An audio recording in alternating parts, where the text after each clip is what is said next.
It was quite a happy and delightful moment for me to witness all the kids and the performances of the kids.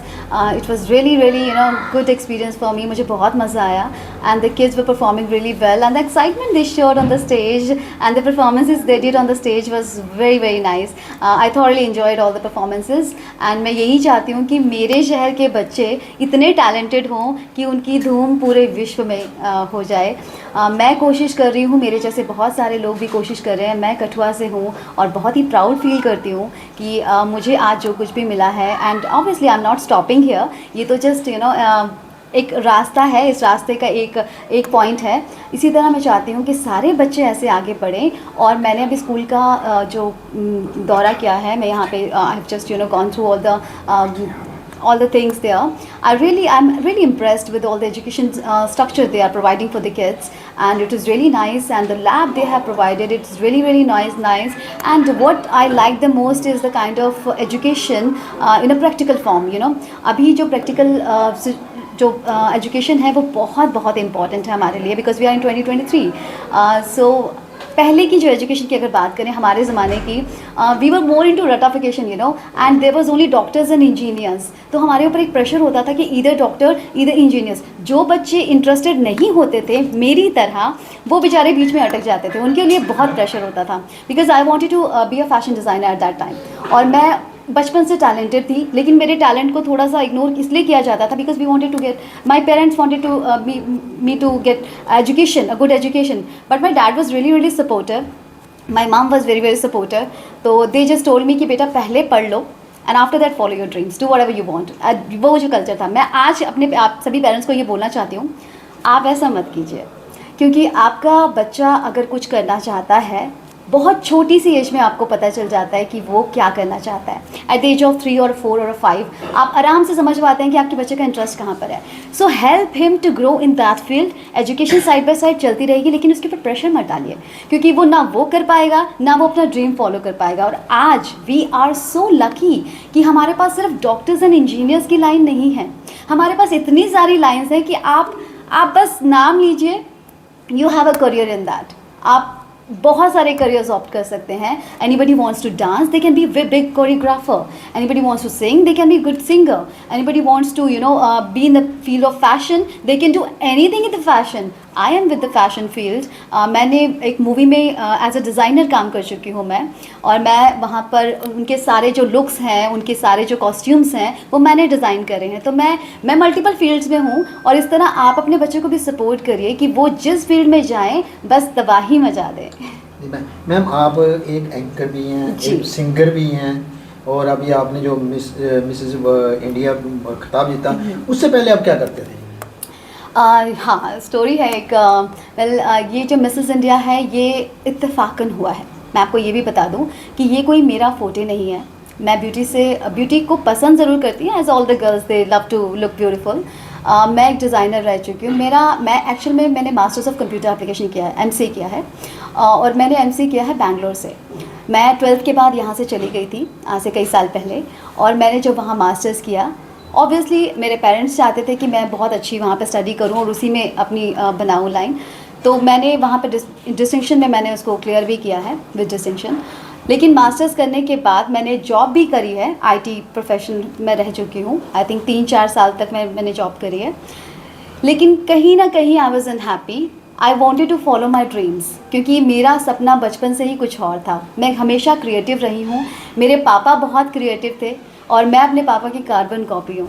तो मैं उनकी तरह बहुत creative line में जाना चाहती थी. तो मेरे को चांस मिला, मैंने अपने करियर को वहीं पे ड्रॉप कर दिया. अब मुझे नहीं पता उस वक्त वो सही था कि गलत था, लेकिन मुझे ये पता था कि मैं जहाँ भी जाऊँगी तबाही मचाऊँगी. तो मैंने उसको छोड़ दिया और मैंने आरजे से स्टार्ट किया. अपना करियर कम्प्लीटली स्क्रैच से स्टार्ट किया. बहुत अच्छी सैलरी में मैं वहाँ पे काम कर रही थी. मैंने सब छोड़ दिया और मैं आरजे बनी. और आरजे में भी मैं आपको बताना चाहूँगी कि मुझे बहुत पसंद किया गया, बहुत ज़्यादा पसंद किया गया. इसीलिए उन्होंने मुझे कहा कि यू हैव लुक्स ऑल्सो, आपकी आवाज़ भी बहुत अच्छी है, तो आप प्लीज़ टीवी पर ट्राई करें. और वहाँ से ही उन्होंने मुझे टीवी में एंकरिंग के लिए भेज दिया. और मैं आपको बताऊँगी कि एंकरिंग की दुनिया में जब मैंने कदम रखा, मैंने दूरदर्शन के साथ एंकरिंग की है नेशनल लेवल पे, दिल्ली के सभी जो हिंदी होते हैं. तो जब मैंने पहला प्रोग्राम किया, मेरे पहले प्रोग्राम से ही ऐसी वाहवाही मुझे मिली कि मैं उस दूरदर्शन में इकलौती हिंदी की नेशनल एंकर बन चुकी थी और कोई भी ऐसा प्रोग्राम आता था जो कि बहुत ही बड़े लेवल का होता था। मैंने गवर्नमेंट लेवल के शोज़ होस्ट किए हैं। मैंने ऐसे गवर्नमेंट लेवल हमारे फिनांस मिनिस्टर्स हैं उनके साथ मैंने शो किया। मैंने कोलकाता को रिप्रेजेंट किया है वहाँ पर। पूरे जो ऑल ओवर पैन इंडिया में जितनी भी कॉन्फ्रेंसेस होती थी मैं वहाँ पर होस्ट करती थी। तो ऑब्वियसली उनको मेरे ऊपर विश्वास था, तभी वो इतना बड़ा काम मुझे देते थे। तो एंकरिंग का सफ़र करते करते मैं फिल्मों की दुनिया में भी पहुँच गई। तो मैंने बहुत सारी डॉक्यूमेंट्री की हैं, फिल्म्स की हैं और मैंने फिल्मों में मुझे एक चांस मिला था एज अ एक्टर, लेकिन मैंने वो नहीं किया क्योंकि बंगाली फिल्म थी और मुझे इतना बंगाली में इतना वो नहीं था। तो मैंने एज अ डिज़ाइनर वहाँ पर काम किया। तो डिज़ाइनिंग मैंने एक एक लुक वहाँ पर डिज़ाइन किया and the best part is they all loved it जो मैंने डिज़ाइन किया, क्योंकि मैं जम्मू की लड़की हूँ, कठुआ की लड़की हूँ। हमारा कल्चर बहुत डिफरेंट है, हमारा पहनावा बहुत डिफरेंट है, वहाँ का पहनावा बहुत डिफरेंट है। तो उसको स्टडी करना और उस तरह का वहाँ पर उनको देना मेरे लिए चैलेंजिंग था, but happy to say that कि दे ऑल लव्ड इट। तो मैंने वो भी करा है, काफ़ी टाइम तक मैंने वो काम भी किया। और मैं आपको बता दूँ कि I am award winning author. जब कोरोना का टाइम था तो कोरोना के टाइम पे हम लोग सब मेंटल हेल्थ से गुजर रहे थे क्योंकि हमें बहुत सारी डेथ्स देखने को मिल रही थी। उस वक्त मैं कठुआ में ही थी, मैं अपने मम्मी पापा के साथ थी और वो 5 महीने का जो वक्त है मैंने अपने पेरेंट्स के साथ बिताया था बिकॉज हमारे ट्रांसपोर्ट सब बंद हो चुके थे, अगर आप सब जानते हैं तो। एक बहुत ही डरावना सा माहौल हम लोगों ने सबने फेस किया है। We all have faced it, like we have seen deaths of our own dear ones, we have seen deaths nearby everywhere, and we were all depressed, and I was also depressed seeing all those things. So at that time I decided to take mental health really serious, and I decided to write I took a topic of a very important stuff, which was miscarriage. I don't know if you all know about it, but miscarriage is a pregnancy loss. जब आपका बच्चा दुनिया में आने से पहले ही वो नहीं रहता है या फिर आने के बाद वो ख़त्म हुआ होता है, वो मरा हुआ पैदा होता है, तो वो जो सिचुएशन होती है वो पेरेंट्स के लिए कैसी होती है वो मैं फील कर सकती हूँ, मैं जान सकती हूँ। तो इसलिए मैंने उस चीज़ को बहुत हाईलाइट करने की कोशिश की क्योंकि मेरे आसपास इतने लोग ये सफ़र किए हैं। We don't talk about it. हमारी खुद की लेडीज़ जो एल्डर लेडीज़ हैं वही बोलती हैं कि आप इस बारे में बात मत कीजिए, भूल जाइए। नहीं, ऐसा नहीं होता है। डिप्रेशन सीरियस है, मेंटल हेल्थ सीरियस है, हमें उसको सीरियसली हेल्प करना चाहिए, लोगों को उसको सीरियस लेना चाहिए क्योंकि डिप्रेशन आपकी डेथ तक आपको पहुंचा सकती है, वो इतनी डेंजरस है। तो उस तरह से मैंने वो एक बुक लिखी जो कि प्रेगनेंसी के रिलेटेड थी, मिसकैरेज से रिलेटेड थी वो, ताकि सब कपल्स को, it is not about married couples, शादी से पहले भी वो बुक सबको पढ़नी चाहिए क्योंकि अब हमें एक ना एक दिन शादी सबको करनी है, तो हमें पता होना चाहिए कि हमें किस तरह के फेज से निकलना है। बहुत ही अच्छी बुक है। उस बुक के लिए मुझे मल्टीपल अवार्ड्स मिले हैं, तो वो अवार्ड्स में मैं ले चुकी हूँ। तो मैं एज ए ऑथर भी, आप गूगल कर सकते हैं, मेरी बुक आप अमेज़ॉन पे भी है, आप ले सकते हैं। तो उसके बाद मैंने मिसेस इंडिया जस्ट ऐसे ही एक फॉर्म आया था, तो मेरे डैड को मैंने डिस्कस किया कि पापा this is a thing and I have a baby eight now, he is 4 years now, but at that time वो छोटा था थोड़ा और भी। तो मैंने पापा को बोला I think I can not handle it because with the baby and I am all alone, I don't have a family there, so it's me and my husband and my kid. तो my dad said कि अगर आप ये देखोगे तो आप शायद ज़िंदगी में कभी आगे नहीं बढ़ पाओगे क्योंकि ये छोटी छोटी ऑब्स्टेकल्स आपको रोकेंगी, बट आपको रुकना नहीं है। जैसे मैंने आपको हमेशा से आगे बढ़ने के लिए कहा है, I just want you to go ahead and fill the form, बाद में देखेंगे क्या होना है। And the best part is मैं सिलेक्ट हो गई, और जब मैं सिलेक्ट हो गई तो फिर मेरे को लगा कि अब तो पीछे नहीं जाना है, कुछ भी हो जाए। तो मैंने इतनी सारी 40 पार्टिसिपेंट्स थे ऑल ओवर इंडिया से, उन सभी 40 पार्टिसिपेंट्स में से मैं फर्स्ट रनर अप थी। तो ये बहुत ही मेरे लिए बहुत चैलेंजिंग भी था, लेकिन बहुत मज़ा आया, बहुत अच्छा लगा, मुझे बहुत इन्जॉय मैंने किया। तो this was my journey apart from Mrs India, this is what I have done.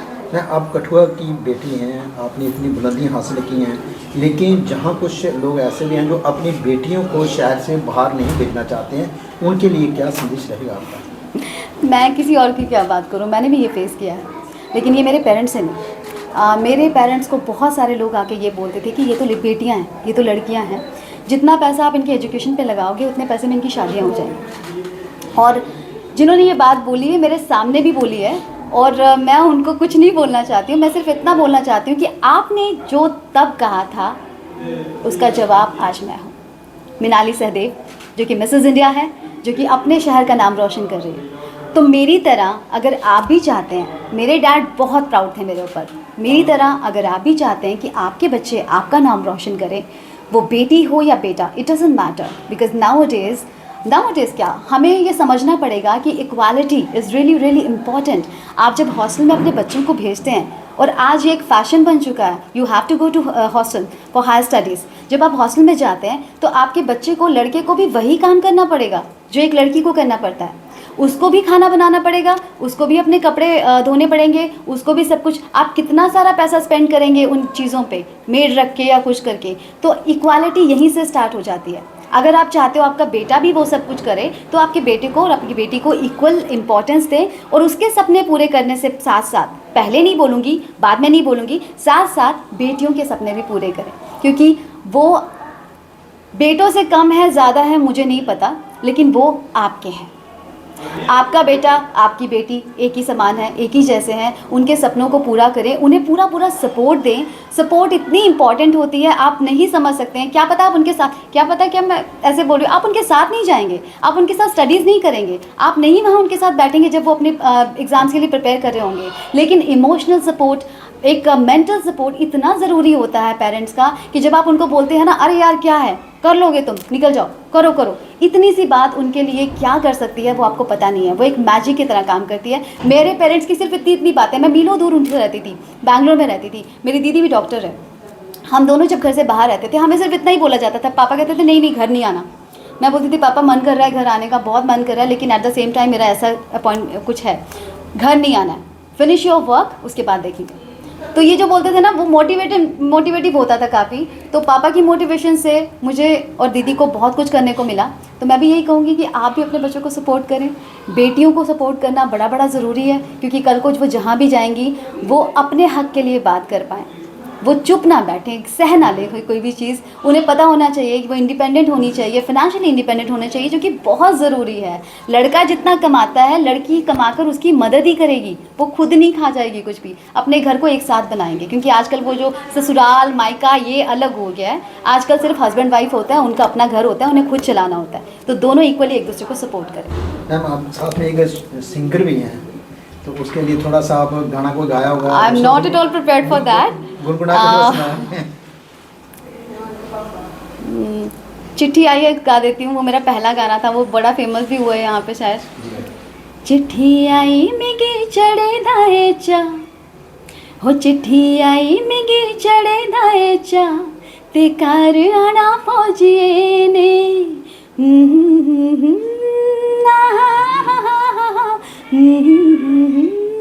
La La La La La La La. I think इतना काफ़ी है, मुझे अब लिरिक्स याद नहीं आ रहे। हम कोई अपना कोई ऐसा स्टाइल जो जब आप एंकरिंग करते थे, वो अच्छा स्टाइल वो थोड़ा सा लोगों को दिखा देते हैं एंकरिंग करते वक्त कैसे? नमस्कार, तो आप सत श्री अकाल, मिनाली सदैव आपकी आरजे दोस्त आज आप सभी के सामने उपस्थित है और लेकर आई है आपकी पसंद के बहुत सारे मीठे मीठे से गीत। तो गीत तो आज हम आपको नहीं सुना रहे, लेकिन आपने आज मिनाली को एक्सपीरियंस किया है, मिनाली की बहुत सारी बातें सुनी है। और मिनाली कौन है? मिनाली इज़ डॉटर ऑफ, मैं लेट नहीं बोल पाऊँगी, श्री जगदीश सहदेव, मेरी जान, मेरे पापा, मेरे दोस्त, मेरे सब कुछ, जिनके बिना मैं, I am sorry, no I am not gonna cry, dad I am your daughter. मैं पापा की परी, मैं पापा का सब कुछ, पापा की कार्बन कॉपी। मैं जहाँ भी जाती हूँ अपने पापा को नहीं भूलती हूँ। आज मैं आपसे एक और चीज़ शेयर करने वाली हूँ। पापा का स्टाइल, पापा का सब कुछ मेरा है। ये घड़ी, मुझे पहले किसी ने पूछा कि ये क्या, मैं हर जगह जहाँ भी जाती हूँ, मेरे पापा जाने के बाद मैं ये घड़ी पहन के जाती हूँ। पुरानी सी घड़ी है, बंद है, चलती नहीं है, लेकिन मुझे लगता है मेरे पापा मेरे साथ हैं। ये मेरे पापा की पहली घड़ी है जो उनकी शादी पे उनको मिली थी। मुझे नहीं पता उनके ससुराल से मिलती, कहाँ से मिलती, लेकिन मैंने पापा को हमेशा ये पहने देखा था बचपन में। और ये मुझे जब मिली तो मैंने इसको अपने पापा को भी नहीं पता था ये घड़ी मेरे पास है, मैंने चुरा ली थी ये घड़ी। तो आज मैं अभी कोई भी शो करती हूँ, मेरे पापा ने मुझे एक रिंग दी थी, तो वो रिंग मैं शो के लिए ही मुझे उन्होंने दी कि जब भी शो करना है वो रिंग पहननी है। जब पापा थे तो मैं वो रिंग पहनती थी, अब जब पापा नहीं है तो मैं ये पहनती हूँ। ये ऑलवेज़ मेरे साथ रहती है।